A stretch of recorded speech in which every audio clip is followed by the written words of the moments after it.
Alrighty, welcome to the 5th tutorial for Final Cut Pro 10. This is going to go over shortcuts that you should know and other tips that you should know to work quickly in Final Cut Pro 10.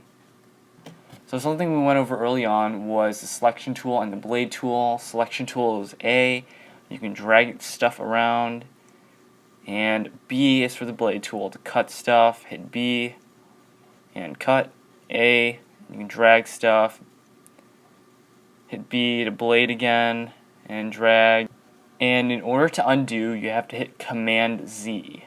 And you can hit Command Z a couple times. Command Z, Command Z, Command Z, Command Z, Command Z, Command Z. And that undoes everything.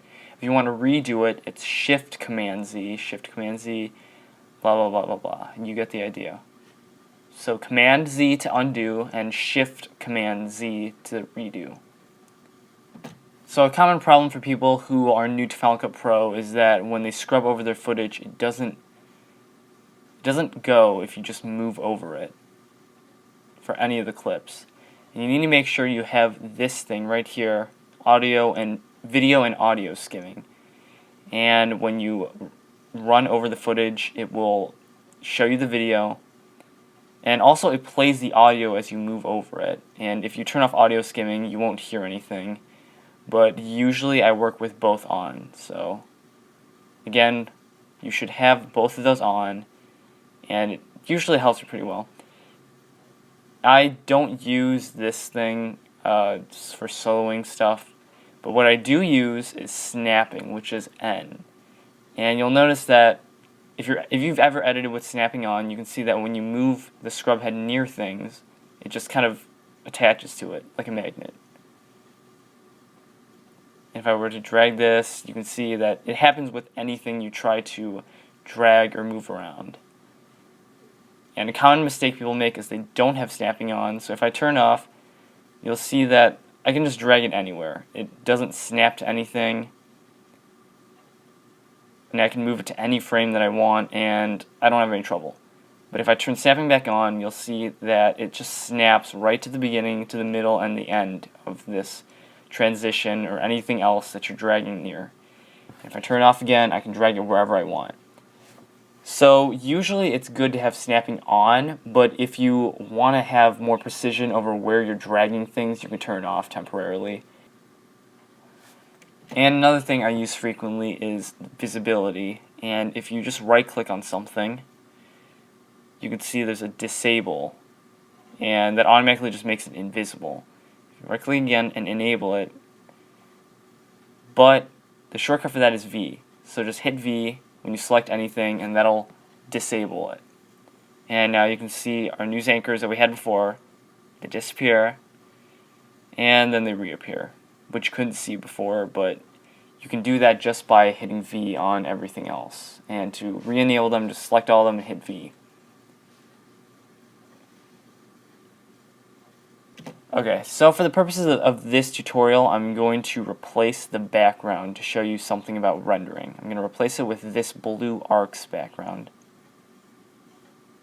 And at the top you'll notice that, You'll notice that when I replace it or make any changes to the video, there's this orange bar that appears near the top of the timeline. And what that bar means is what isn't rendered. And usually if you try to play back stuff that is in the orange bar zone, it's usually slower. On my computer it runs pretty well, but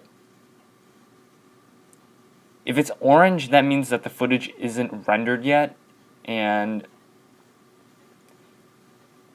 if you try to export your video while the whole thing is still orange, it will take a very long time. Usually it runs faster under the areas that don't have orange as opposed to the areas that do have orange. But you'll see that if I don't do anything right here, the orange bar starts to go away because Final Cut Pro just automatically starts to render your video when you're not doing anything. And generally this helps so that if you decide to do something else or you're taking a break, it'll render for you so that later when you work on it, it's faster, and when you export it, it's faster. So always keep in mind the pre-rendering bar. And something else you should really know is the background tasks window. You can click the gauge right there to open it up. And you can see there's a bar that tells you how the progress of the rendering. And from here you can also see how long it's taking to import something and how long it takes to export a video, and any other sort of analyzing it does on videos. So I'm going to close out. Something else important to know is how to duplicate stuff. You can just select it, hit Command C to copy it, and Command V to paste it.